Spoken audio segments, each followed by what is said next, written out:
Good evening and welcome. Tonight, we are stepping quietly into a world that looks familiar on the surface, yet hides far more than it ever revealed to polite society. As the noise of the modern day fades away, imagine instead the soft creak of floorboards, the low hum of a coal fire settling for the night, and the faint glow of gaslight filtering through heavy lace curtains. We are standing at the threshold of a Victorian house, respectable, orderly, and perfectly proper. Or at least, that is how it appears. Because behind the patterned wallpaper and carefully arranged furniture, these homes held secrets. Not dramatic secrets whispered in scandal sheets, but quieter ones built into the walls themselves. Hidden rooms, concealed doors, narrow passages tucked behind wardrobes, bookcases, and mirrors. Spaces designed not for display, but for disappearance. And very often, these spaces belong to women. When we imagine Victorian homes today, we tend to picture formal parlors, stiff dining rooms, and bedrooms heavy with fabric and expectation. Everything seems designed to be seen, evaluated, and judged. The Victorian home was a stage, and every woman within it was expected to perform gracefully, endlessly, and without complaint. Yet the architecture tells another story. One that suggests women were never meant to be visible at all times. Victorian houses, especially those of the middle and upper classes, were not simple structures. They were layered, complex environments, divided not just by walls, but by social rules. Front rooms were for guests. Back rooms were for servants. Certain corridors were meant to be used only at specific hours, by specific people, for specific purposes. Within this maze of propriety, women were expected to move smoothly and quietly, like part of the furnishings themselves.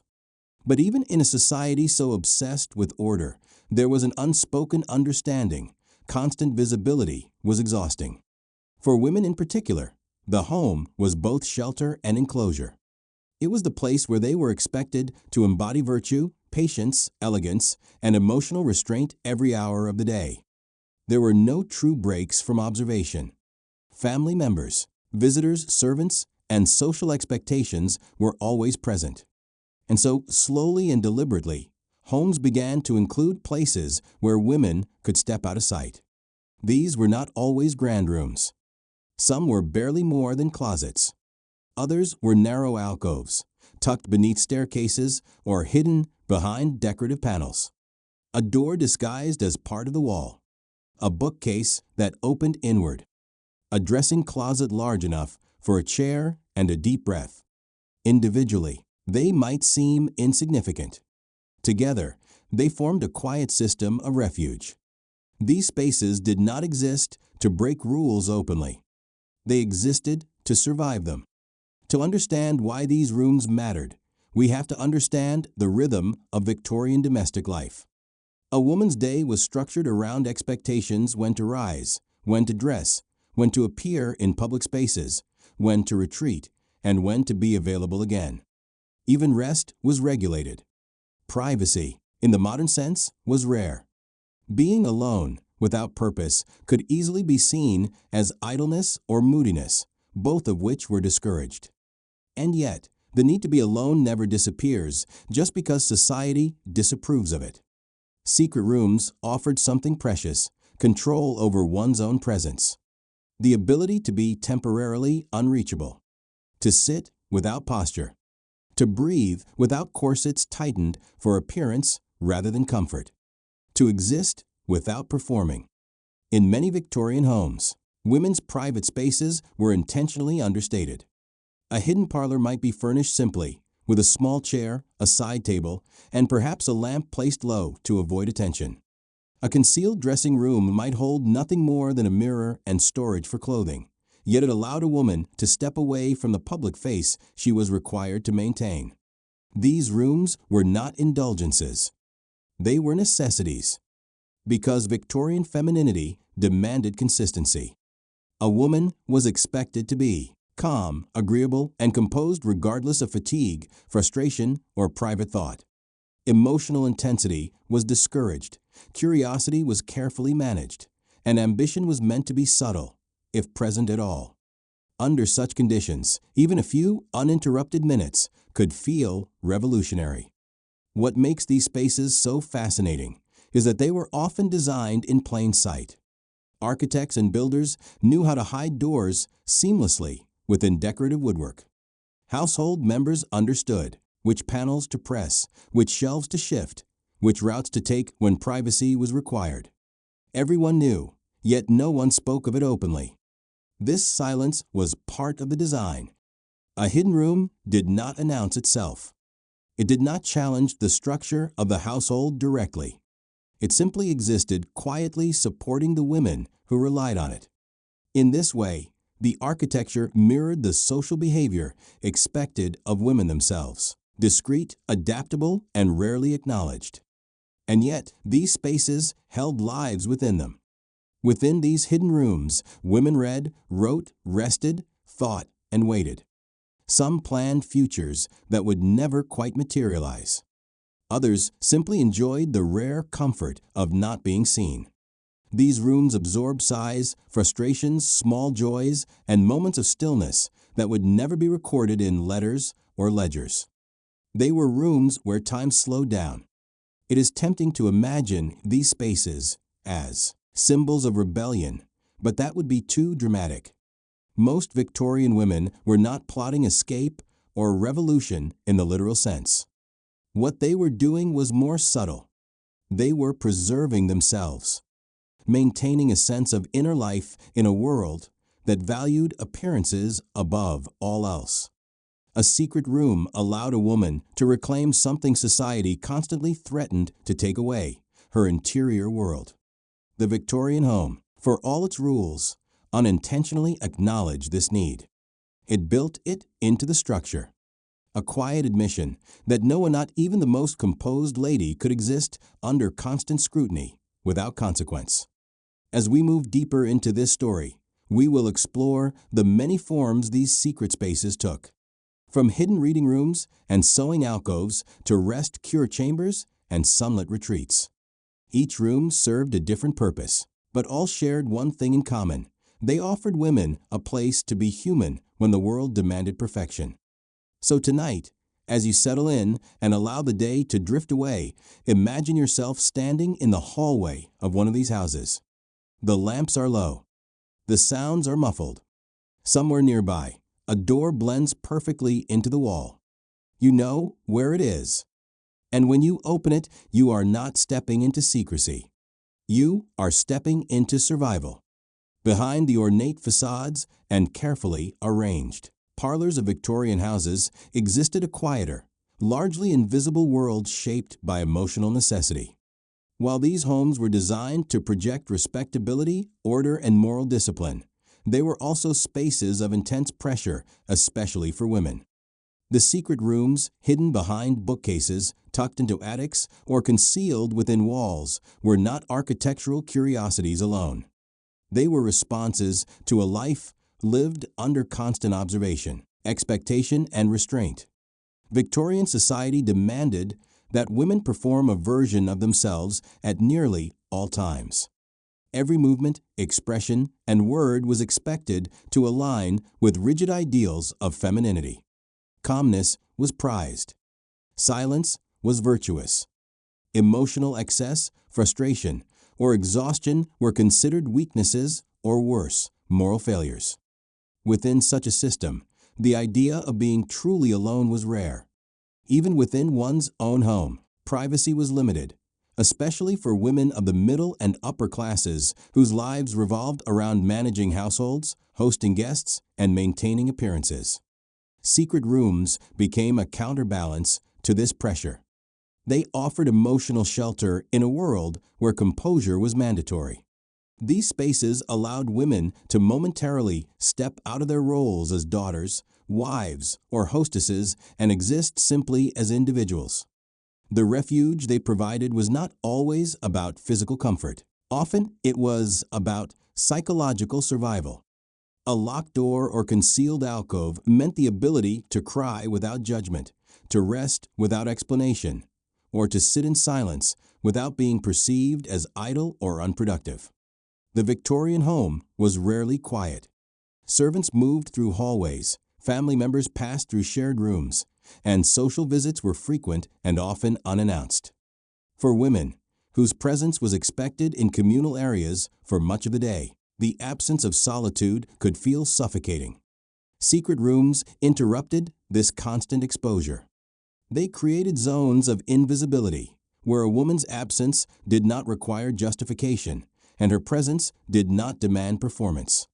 These rooms were often small, dimly lit, and sparsely furnished, yet their emotional value far exceeded their physical size. A narrow attic space or a hidden closet could become a place where thoughts were allowed to wander freely.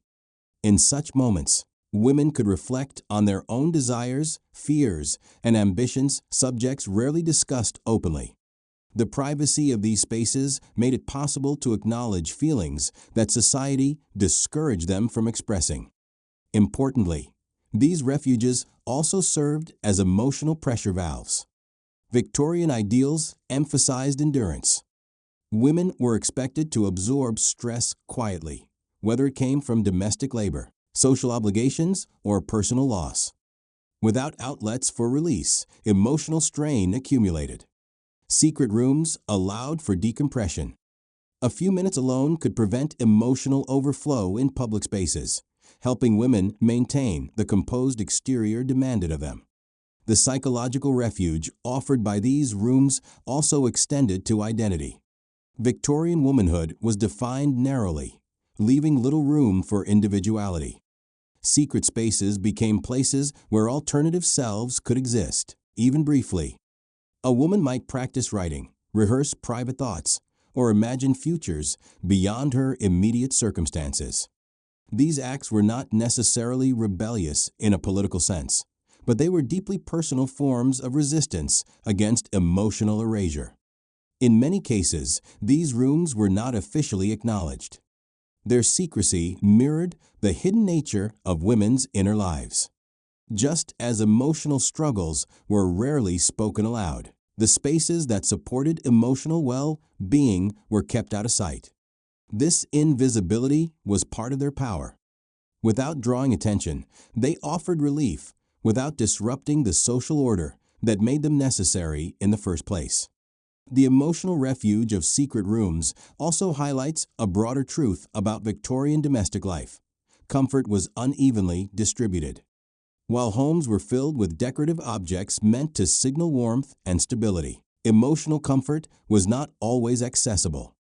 The formal rooms on display were designed for others, not for the private needs of the women who managed them. Secret rooms filled this gap, becoming the only places where emotional authenticity was possible.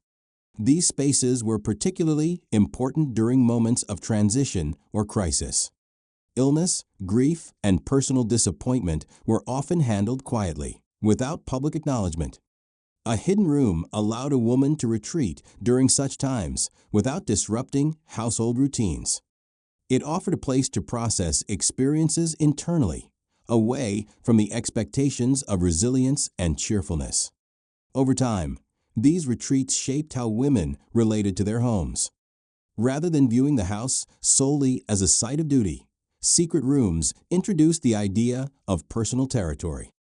Even within a system that limited autonomy, these spaces carved out a sense of ownership over one's emotional life. They were not grand statements of independence, but they were meaningful assertions of inner freedom. The existence of secret rooms reminds us that architecture is never neutral. The physical layout of a home reflects the emotional realities of those who live within it. In Victorian houses, hidden spaces were quiet acknowledgments of emotional overload. They were built solutions to unspoken problems, ways to manage the strain of constant visibility without openly challenging social norms. Ultimately, these rooms tell a story not of escape from society, but of endurance within it. They reveal how women navigated a world that demanded strength without offering rest, and grace without granting privacy. Through these hidden refuges, Victorian women protected their inner lives, preserving emotional balance in a culture that left little room for vulnerability. What survives today in floor plans and architectural oddities is evidence of a deeper truth. Beneath the polished surface of Victorian domestic life, there was a profound need for emotional sanctuary. Secret rooms were not luxuries. They were necessities, quiet spaces where women could momentarily reclaim themselves in a world that rarely allowed them to do so. Mourning in a Victorian household was not a gentle transition from sleep to wakefulness. For women, it marked the beginning of a demanding ritual that required discipline, endurance, and composure before the day had even begun. Long before appearing in shared spaces, a woman's body was shaped, arranged, and restrained to meet social expectations. This daily process made solitude not a luxury, but a necessity. Waking itself was often abrupt. Servants might arrive early to prepare the household, and responsibilities began immediately. Privacy upon waking was limited, especially in larger homes where rooms were interconnected and movement was constant. Unlike modern bedrooms designed as personal retreats, Victorian sleeping spaces were functional and frequently shared or accessed by others. The idea of easing slowly into the day was rare. The first and most physically demanding task was dressing. Clothing was not simply worn. It was constructed around the body. Corsets, petticoats, chemises, bodices, and skirts required time, assistance, and precision. Tight lacing restricted breathing and posture, transforming the body into the socially acceptable silhouette of the era. This process was uncomfortable and sometimes painful, yet it was considered essential. Enduring it quietly was part of being respectable. This is where private spaces became crucial. Before stepping into public view, women needed moments of isolation to prepare themselves both physically and mentally. A hidden dressing alcove or small private room allowed a woman to brace herself for the constriction ahead.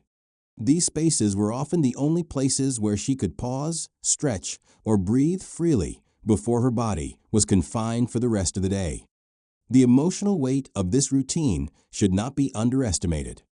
The act of dressing was also an act of transformation. A woman moved from a private self into a carefully curated public identity. Solitude made this transition bearable. In private, she could acknowledge discomfort or reluctance without judgment. Once fully dressed, such feelings had to be concealed along with the natural shape of her body. Morning solitude also offered mental preparation. Victorian women were expected to manage households, supervise servants, entertain guests, and maintain social harmony. These tasks required emotional regulation and attentiveness. A few quiet moments before entering communal spaces allowed women to gather their thoughts, anticipate the day's demands, and adopt the calm demeanor expected of them. Without such spaces, the morning ritual could feel overwhelming. The constant presence of others left little room for internal adjustment. Secret rooms and hidden corners functioned as buffers, softening the transition from private rest to public duty. They reduced the shock of immediately being seen, evaluated, and relied upon. The need for solitude during these hours also reveals how little autonomy women had over their own time. Morning schedules were dictated by household routines rather than personal preference. Even personal care was structured around expectations of appearance and readiness. A hidden room offered a small degree of control, a place where time could momentarily slow. These private moments were not indulgent. They were restorative. The physical strain of restrictive clothing combined with the emotional strain of constant visibility made early solitude essential for endurance. Without it, fatigue accumulated quickly, affecting mood and health throughout the day. In many homes, these spaces were intentionally understated. Their simplicity contrasted with the ornate rooms meant for guests. This difference reflects their purpose. They were not designed to impress, but to support. A simple chair, a mirror, or a small window was often enough. What mattered was the absence of scrutiny. Morning solitude also allowed women to connect briefly with their own bodies before concealing them. Stretching, adjusting posture, or simply sitting unrestrained provided a fleeting sense of physical awareness. Once dressed, bodily comfort became secondary to appearance. These early moments were often the last chance to feel physically at ease. Over time, the repetition of this ritual reinforced the importance of private spaces. They became associated with mental grounding.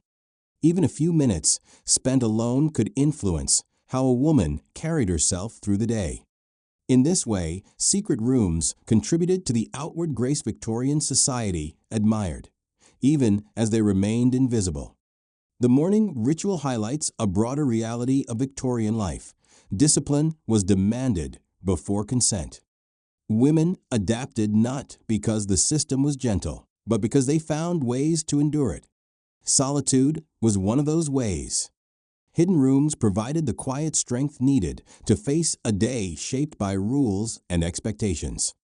Through these routines, the home became both a site of constraint and a source of subtle support.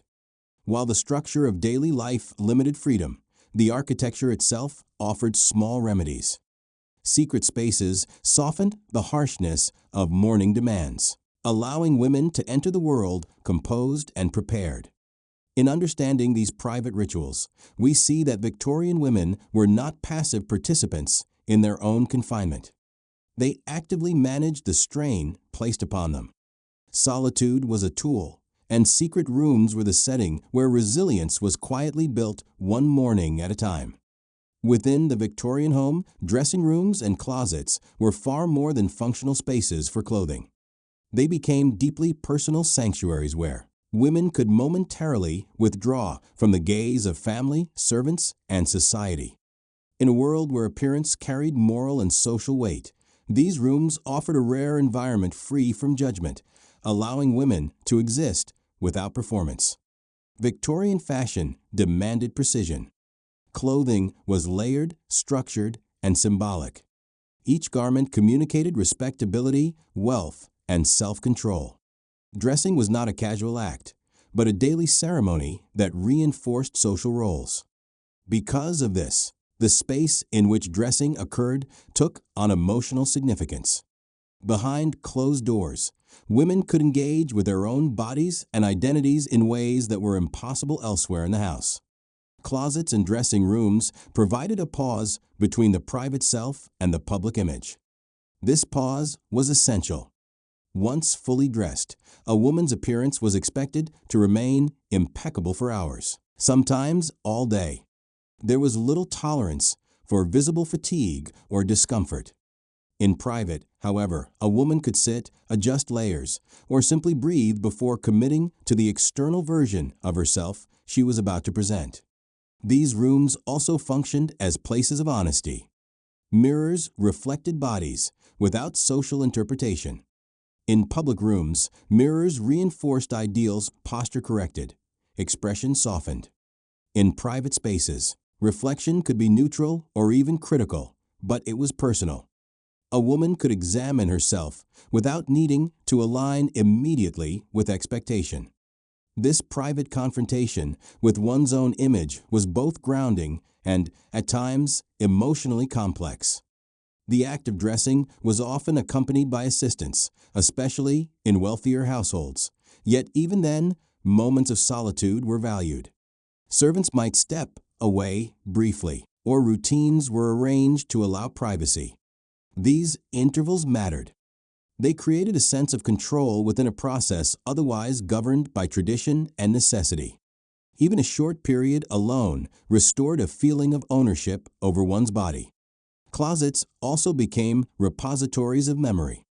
Clothing carried associations, events attended, roles performed, stages of life passed.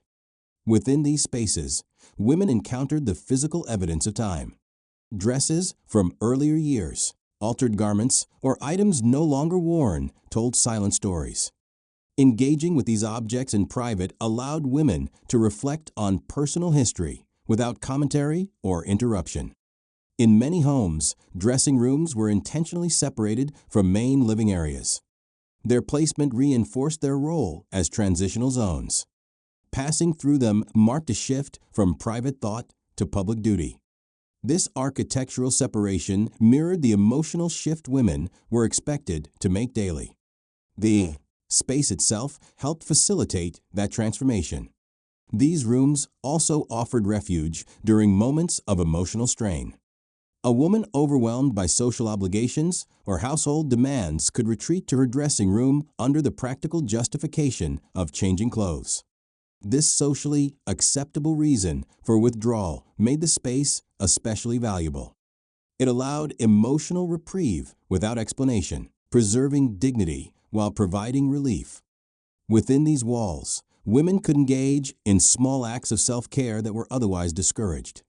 Adjusting clothing for comfort, loosening restrictive elements briefly, or sitting quietly were subtle assertions of agency. They did not challenge social norms openly, but they softened their impact. Over time, these moments accumulated, supporting endurance.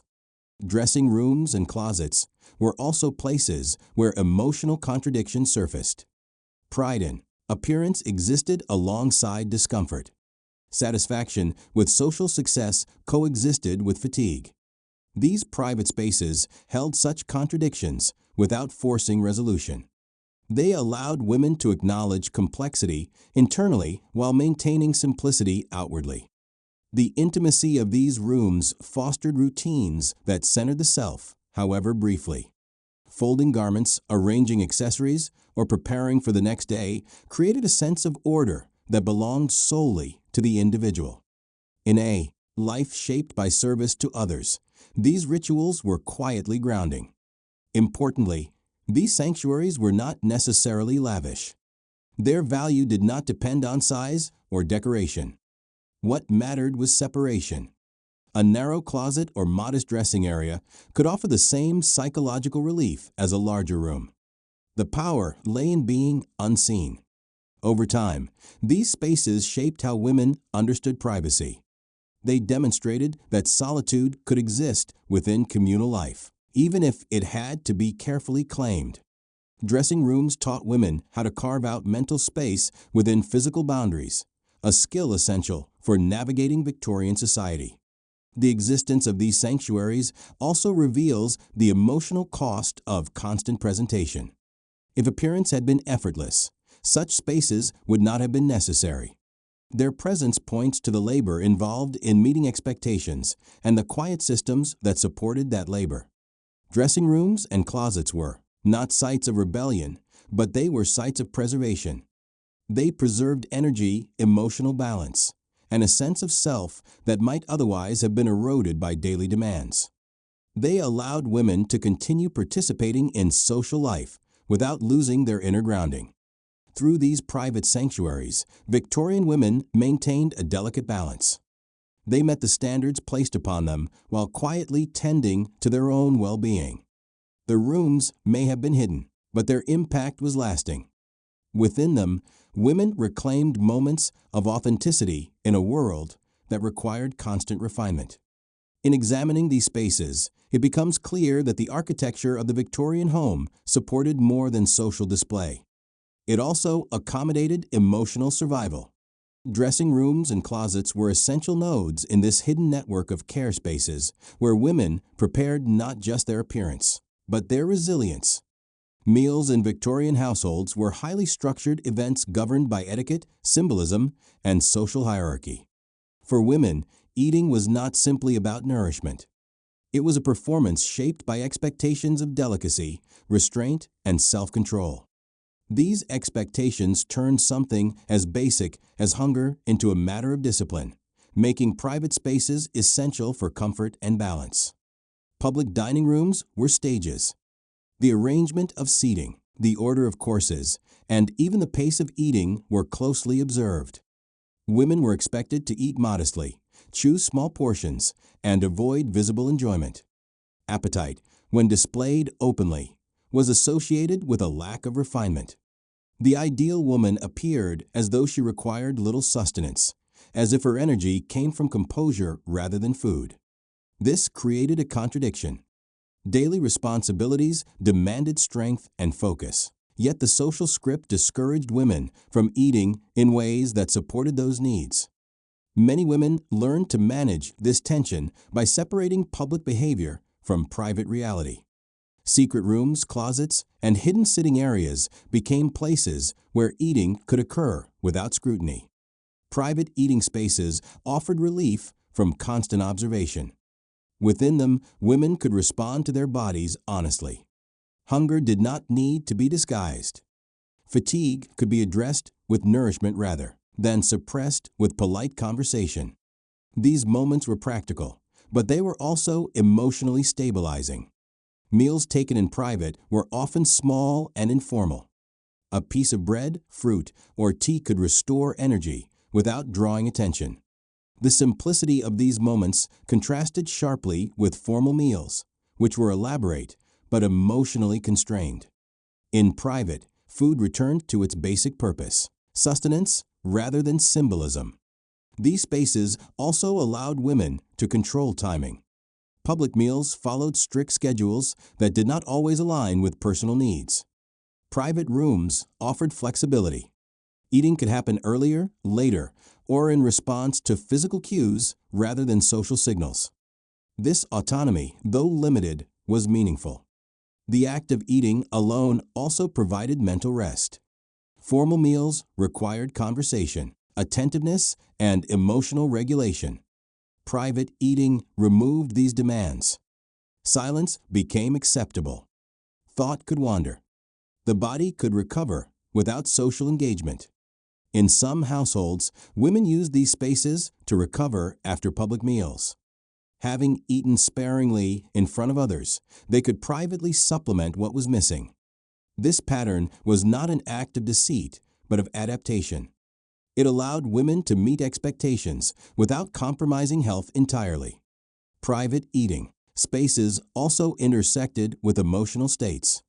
Food often accompanied moments of stress or exhaustion. A hidden room provided a place to sit quietly, regain composure, and restore energy before returning to duties. These moments functioned as resets, preventing emotional overload. Importantly, these practices were rarely discussed openly.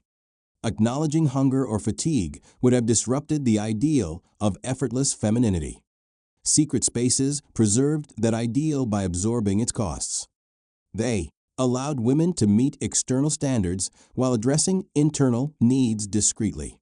The existence of such spaces reveals how deeply food was tied to moral judgment. Eating was not neutral. It reflected character, discipline, and social standing. Private rooms separated nourishment from judgment, creating a safe context for bodily care. These habits also shaped women's relationship with their own bodies. Private eating encouraged attentiveness to physical signals that public life ignored. Over time, this attentiveness became a form of quiet self-knowledge. It reinforced the idea that bodily needs were real, even if they had to be met discreetly. In many cases, these rooms doubled as resting spaces after meals. Sitting quietly, loosening posture, or simply breathing without restriction allowed digestion and recovery. Such comfort was rarely available in formal settings, where posture and presentation were strictly controlled. The contrast between public restraint and private nourishment highlights the emotional labor of Victorian womanhood. Women managed not only households, but also perceptions. They learned when to withhold and when to restore, using space as a tool. These private practices also fostered subtle solidarity. In shared households, women often knew of each other's routines even if they were never acknowledged. A servant might quietly leave food in a specific place. A family member might respect a closed door. These unspoken understandings supported a quiet system of care. Over time, these habits became embedded in domestic rhythms.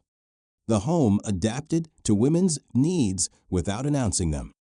Architecture and routine worked together to create pockets of relief within a rigid social structure. The private act of eating thus became part of a larger pattern of survival. It demonstrated how women navigated contradiction, appearing restrained while meeting real needs. Secret rooms made this balance possible. In examining these spaces, it becomes clear that Victorian homes were shaped not only by ideals, but by practical responses to their consequences. The need for private nourishment shaped behavior, routine, and architecture. These rooms remind us that endurance often depends on small, hidden supports. Meals taken out of sight sustained more than the body. They sustained composure, resilience, and the ability to continue performing expected roles. Through private eating, women reclaimed a basic human need in a society that treated it as a moral test. The spaces that allowed this were quiet, overlooked, and essential, another layer of the unseen world that made Victorian domestic life possible. In Victorian society, reading was both encouraged and feared. While education and moral improvement were publicly praised, the kinds of ideas women consumed were closely monitored. Books were believed to shape character, emotions, and behavior, and not all reading material was considered suitable. Within this tension, hidden reading rooms emerged as places where women could explore ideas privately, free from supervision and judgment. Public reading spaces in the home, such as parlors or libraries, often reflected the values of the household rather than the interests of the individual. Books on display were chosen carefully, signaling refinement, morality, and social alignment. Women were expected to engage with approved material, religious texts, poetry, or improving literature, while avoiding works thought to be emotionally stirring or intellectually disruptive. Private reading rooms disrupted this pattern. Tucked away from common areas, these spaces allowed women to read without explanation. In secrecy, curiosity could unfold naturally. Novels, essays, and foreign works could be explored not as moral exercises, but as sources of pleasure, insight, and imagination. These rooms were often modest, designed for quiet rather than display. A chair, a small table, and soft light were enough. The simplicity of the setting helped shift focus inward. Without an audience, reading became an intimate experience rather than a performance of taste or virtue. Intellectual freedom in these spaces did not always lead to overt change, but it fostered internal growth. Reading privately allowed women to encounter alternative lives, emotional landscapes, and social arrangements. These encounters expanded inner worlds even when outer circumstances remained unchanged. The privacy of these rooms also protected women from criticism. Reading for pleasure was often viewed with suspicion, especially when it involved fiction. Novels were thought to encourage unrealistic expectations or emotional excess. By reading in private, women avoided debates over propriety and safeguarded their autonomy. Quiet reading also provided emotional regulation. Immersion in a book offered mental escape from daily pressures. It allowed focus to shift away from obligation toward imagination and reflection. These moments of absorption were restorative, offering calm in lives filled with responsibility. Hidden reading rooms were also places where time could stretch. Unlike communal spaces governed by schedules and interruptions, these rooms allowed uninterrupted engagement. Losing track of time was possible, and this freedom contributed to a sense of personal ownership over one's inner life. In these private settings, women could also think critically. Reading sparked questions about society, relationships, and identity. While such thoughts might not be spoken aloud, they shaped perception. Exposure to diverse ideas quietly challenged the notion that the existing order was the only possible one. These rooms also supported intellectual confidence. Reading without oversight allowed women to trust their own interpretations rather than deferring to accepted opinions. This confidence, though subtle, strengthened self-awareness and independent thought. The hidden nature of these spaces mirrored the quiet influence of reading itself. Change did not announce itself. It accumulated internally. Over time, the ideas encountered in private reading shaped conversations, decisions, and emotional responses, even if their sources remained unacknowledged. In some households, these rooms became shared secrets. Sisters, friends, or close relatives might exchange books discreetly, creating small intellectual networks. These exchanges fostered connection and mutual understanding without public visibility. The existence of hidden reading rooms challenges the idea that Victorian women were intellectually passive. While opportunities were limited, curiosity persisted. Architecture adapted to support it, providing shelter for thought where public space could not. These rooms also highlight the emotional dimension of reading. Stories offered companionship, empathy, and validation. For women whose experiences were often constrained, seeing emotions reflected in literature was deeply affirming. Private reading spaces thus became bridges between imagination and reality. They allowed women to rehearse emotions, explore perspectives, and find language for experiences that could not yet be openly discussed. The intellectual freedom cultivated in these rooms was quiet but durable.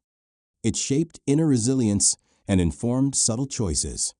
Even without dramatic action, awareness itself was transformative.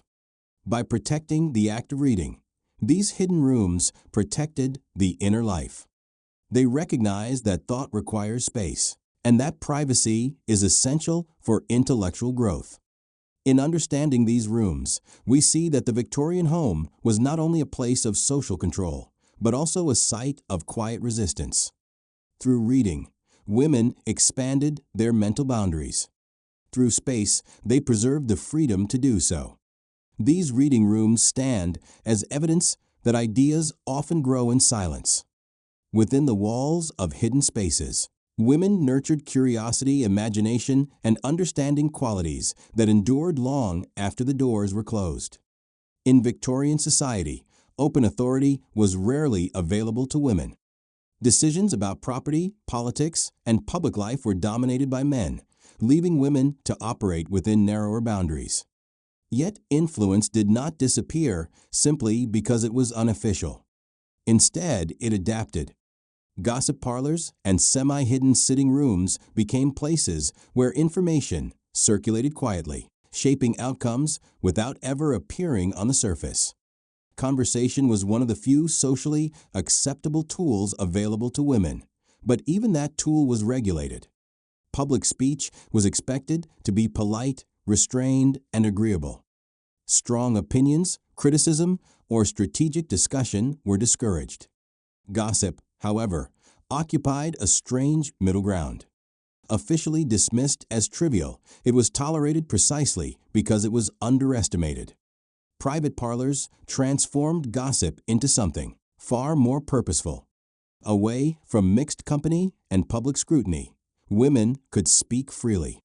These rooms allowed conversations to shift from surface-level pleasantries to meaningful exchanges of knowledge.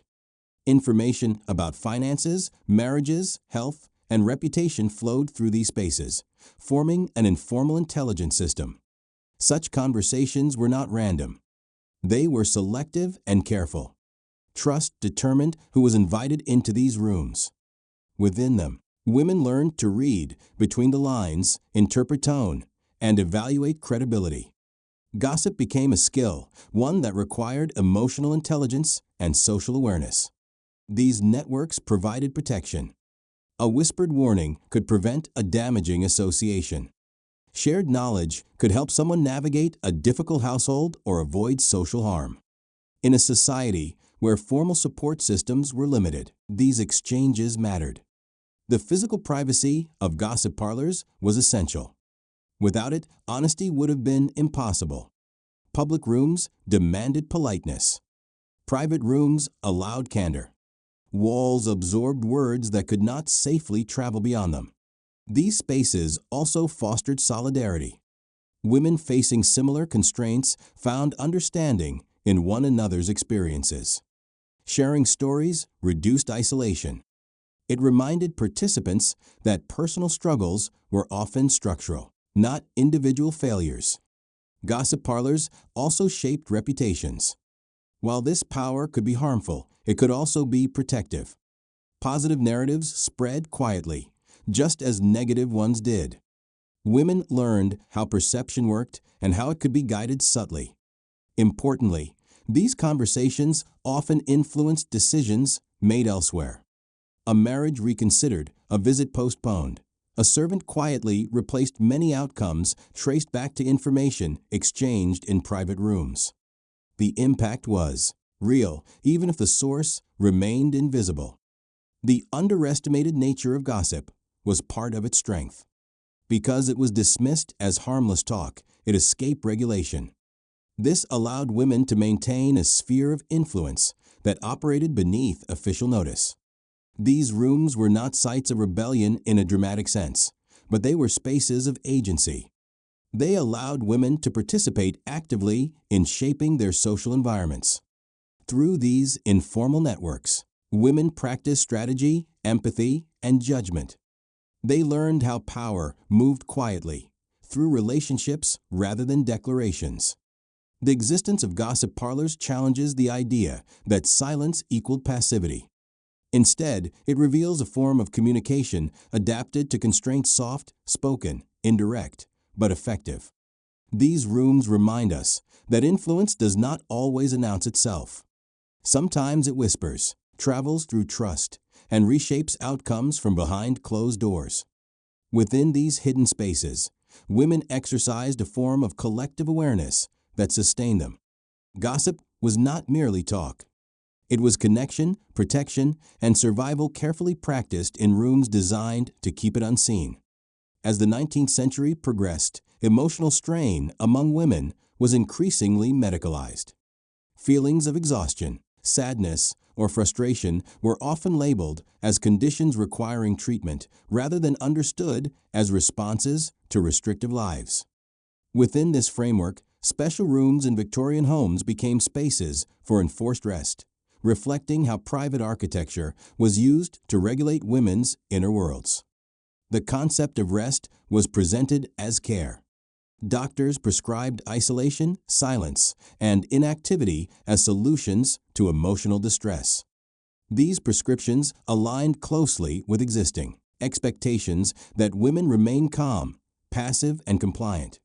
Rest cure rooms were designed to remove stimulation rather than address underlying causes, turning the home into an extension of medical authority.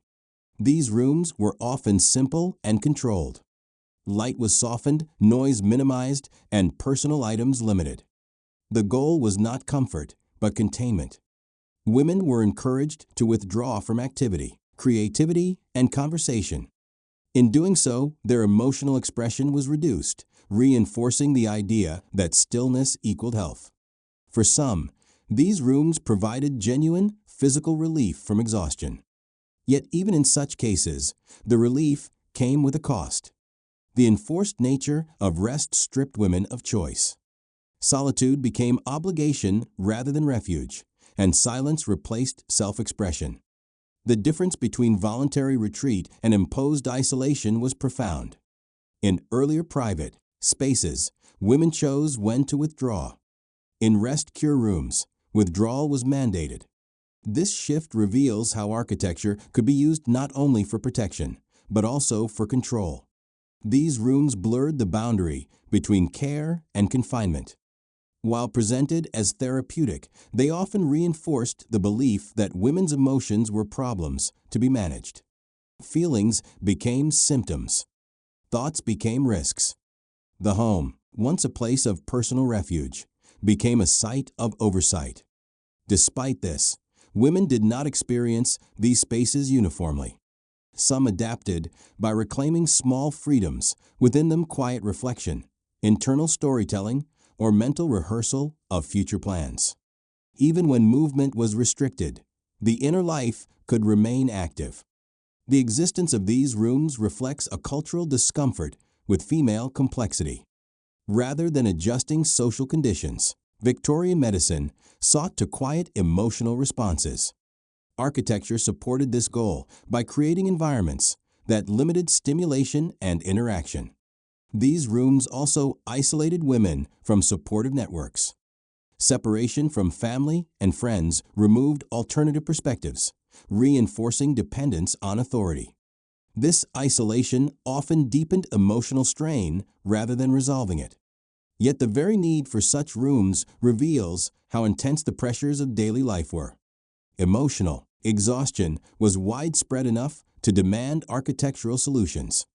The problem was not individual weakness, but structural imbalance. In contrast to other secret rooms, rest-cure spaces were visible reminders of how privacy could be redefined as supervision. They highlight the dual nature of domestic space, capable of offering refuge or enforcing compliance. These rooms also shape perceptions of emotional health. Quietness became the measure of improvement. Compliance was seen as recovery. This framing discouraged women from articulating their needs or questioning their circumstances. Over time, critiques of these practices emerged, but during their prevalence, many women lived within these confines. Their experiences illustrate how care can become restrictive when it ignores agency. The legacy of rest-cure rooms complicates the narrative of secret spaces as purely empowering. Not all privacy was chosen. Some was imposed in the name of order and health. By examining these rooms, we gain insight into how emotional life was governed. The home became a tool for managing behavior, reinforcing norms through physical space. Even so, the resilience of inner life persisted. Women found ways to think, imagine, and endure within imposed stillness. This persistence speaks to the strength of inner freedom, even when outer freedom was limited. Rest-cure rooms stand as reminders that control can be subtle, woven into care and architecture. They reveal the tension between protection and suppression that shaped many women's experiences. Understanding these spaces deepens our view of Victorian domestic life.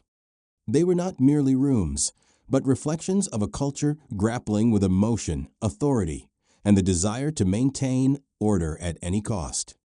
Amid the heavy fabrics, dark wood, and crowded interiors of Victorian homes, sunrooms and conservatories stood apart.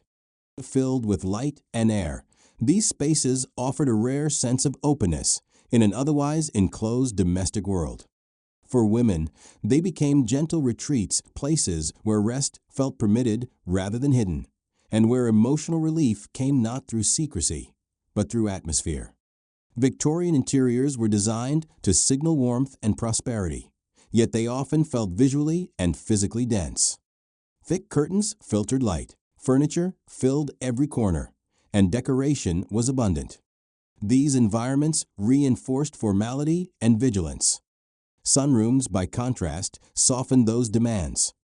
Natural light reduced the need for constant alertness. Plants introduced a living presence that required care rather than control. These rooms offered a different kind of privacy. While not always hidden, they were socially understood as quieter spaces.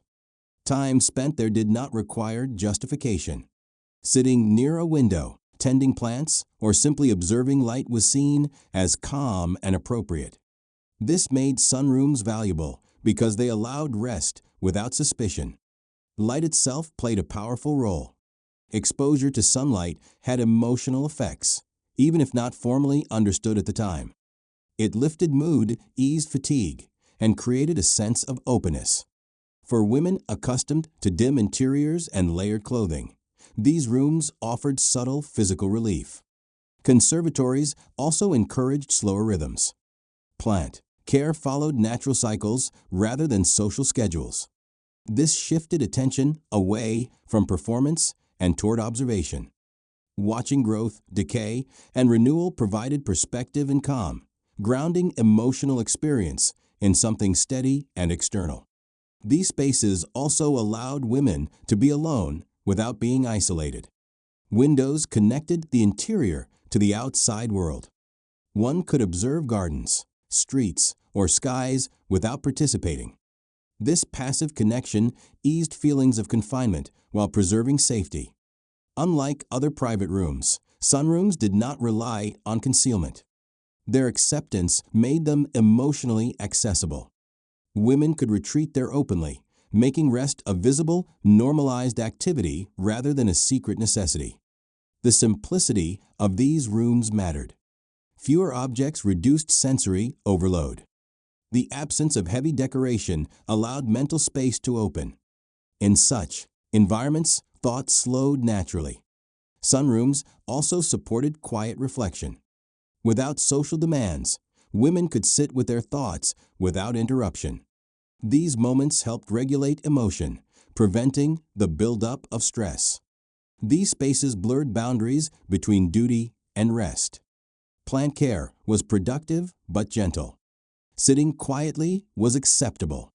This balance made the rooms restorative without challenging norms. Over time, sunrooms became associated with calm and renewal. They offered a reminder that stillness could coexist with respectability. In a home shaped by expectation, these light-filled rooms offered emotional breathing space. They show how even subtle architectural choices could support well-being quietly, consistently, and without resistance. Sewing was one of the most visible and accepted activities for Victorian women. It symbolized patience, diligence, and domestic virtue. On the surface, sewing circles appeared harmless groups of women gathered to mend, embroider, or create household items. Yet beneath this acceptable activity existed a deeper function. These gatherings, often held in semi-private rooms or tucked-away corners of the home, became essential support systems where women shared far more than thread and fabric.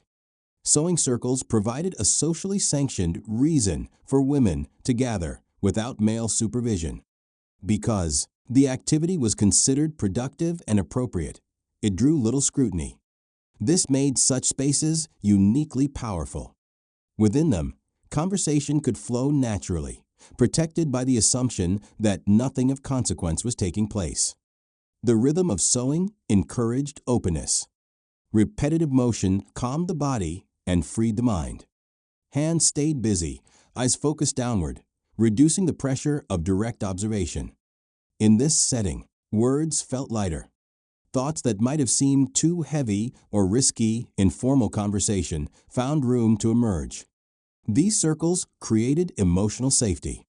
Women could speak honestly about fatigue, disappointment, and fear without needing to maintain the polished tone expected in public rooms. Shared experience fostered understanding. Struggles that felt isolating elsewhere were revealed to be common. Importantly, sewing circles were not limited to complaint. They were spaces of problem-solving. Advice was exchanged quietly: how to manage a difficult household, how to cope with loss, how to navigate social expectations. Wisdom accumulated collectively, passed from one woman to another without formal instruction. These gatherings also supported emotional regulation. Talking while sewing softened intensity. Painful topics could be approached gradually, interspersed with ordinary conversation. This balance prevented emotional overwhelm and made support sustainable. The physical setting mattered. Sewing circles were often held in smaller rooms away from main parlors. These rooms offered privacy without isolation. Doors could be closed, but the space remained warm and communal. This balance made honesty possible. Within these circles, women developed trust. Regular meetings built familiarity. Over time, participants learned who could be confided in and who needed protection.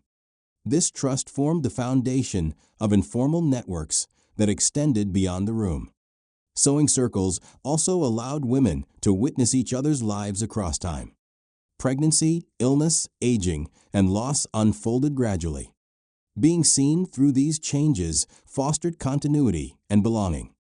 Emotional support did not need to be requested. It was simply present.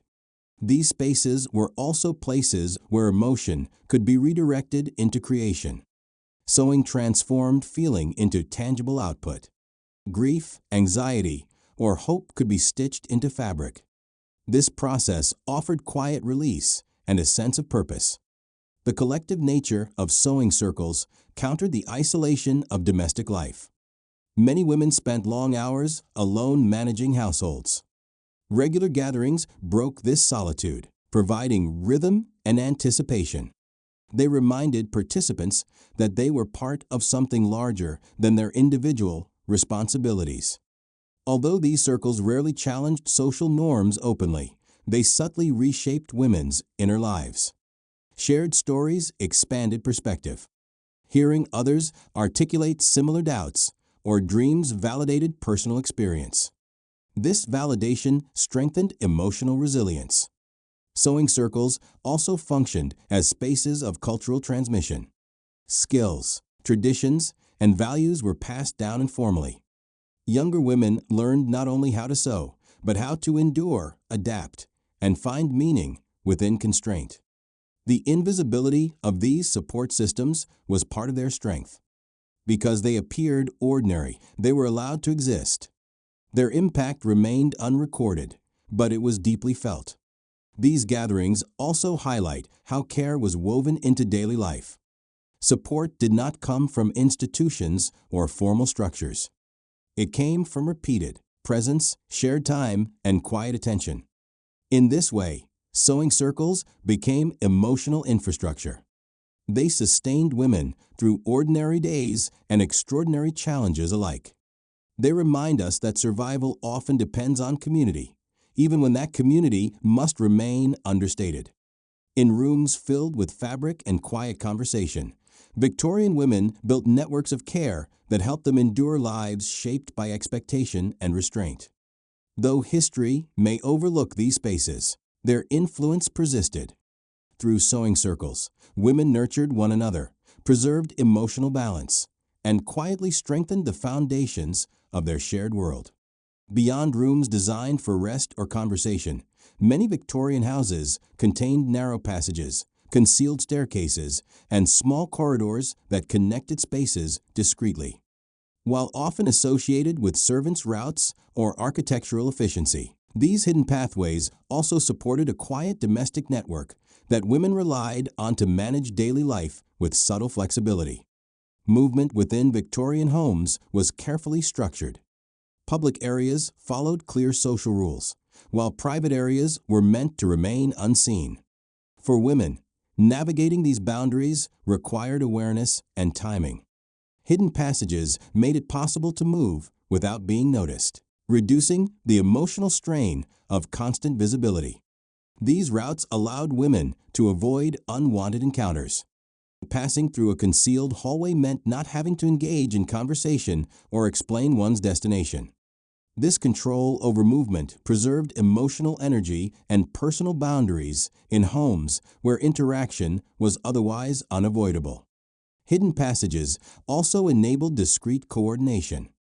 Messages, small items, or food could be passed quietly between rooms. This supported the informal systems women depended on support during illness, shared resources, or simple comfort during long days. The existence of these pathways fostered a sense of internal freedom. Knowing there was a way to move unseen changed how women experienced space. It offered options. Even if rarely used, the knowledge itself was empowering. These passages also supported emotional privacy. A woman could retreat or re-enter shared areas on her own terms. This autonomy softened the rigid structure of domestic life. Such networks of movement reveal how architecture adapted to social need. The home became layered, offering both display and discretion. Women learned to navigate these layers skillfully. Hidden passages were not about escape from a household, but about managing presence within it. They allowed women to control when and how they were seen. Over time, these pathways became part of an unspoken domestic language. Their use required understanding rather than instruction, reinforcing quiet cooperation. Through these networks, women shape the rhythm of household life. They remind us that freedom sometimes exists in movement, not destination found in the ability to pass through space without scrutiny. When viewed individually, secret rooms, private rituals, And hidden passages may seem small, even ordinary. But taken together, they form a larger pattern, one that reveals how Victorian women survived within a system that demanded visibility, restraint, and constant emotional regulation. These spaces were not accidental features of the home. They were responses to lived reality, shaped by need rather than rebellion, and sustained through quiet adaptation. Victorian society rarely allowed women to reject expectations outright. Open defiance carried social risk, economic consequences, and personal isolation. Instead, endurance became the primary strategy. Hidden spaces made that endurance possible. They allowed women to comply outwardly while preserving something essential inwardly. These rooms did not overthrow social order, but they softened its impact. They created pauses in lives otherwise defined by continuity of duty. In these pauses, women recovered strength, processed emotion, and re-centered themselves. Without such spaces, the strain of constant performance would have been far heavier. What makes these spaces significant is not what happened inside them, but what they prevented. Emotional collapse, burnout, and despair were held at bay through small, repeated acts of retreat. A few quiet minutes alone could restore equilibrium enough to continue the day. Over time, this pattern sustained entire lives. These spaces also protected identity. Victorian womanhood was narrowly defined, leaving little room for individuality. Hidden rooms allowed women to exist without labels, even briefly.